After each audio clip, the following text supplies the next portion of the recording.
Lots of little kids are obsessed with being firefighters.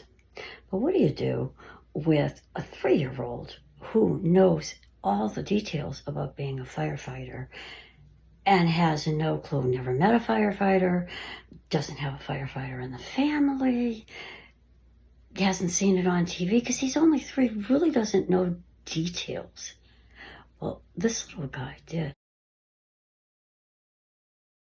He would tell his parents stories about when he was big, the things that they used to do at the fire station.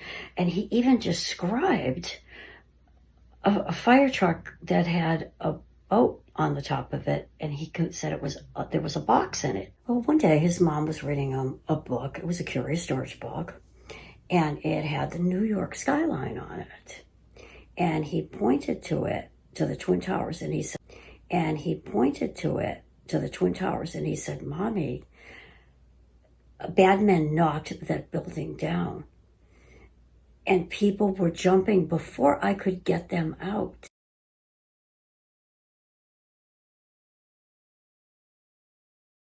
He said that the people were trapped in the wall and he had to try to get them out with his axe. Now, he had a toy axe that he would always hit the wall with, and his parents would say, "What are you doing?" And he'd say, "I have to get the people out."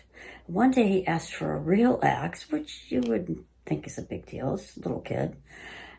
And they asked him why he wanted a real axe, and he said, "Because the toy axe won't work if there's people behind the wall. Toy axe won't work if there's people behind the wall." Well, the parents knew somebody who was a firefighter, and the boy told them that he wasn't a firefighter, he was a fire rescuer, and that there was a wolf on his hat. And he described the fire truck with the boat on it and a box on it. And this man understood completely. And he said that there are boats on some of the trucks because Manhattan is an island. Now, again, this kid came from California, but Manhattan's an island. And he said the box he's talking about is a computer, as certain fire trucks have that. And he was saying that then he said he couldn't get out of the building. He couldn't get the people out.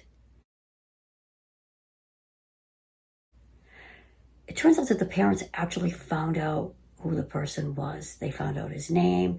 The boy had given them enough information and details, and they found this person's name. And what they found out was that this gentleman was a fire rescuer.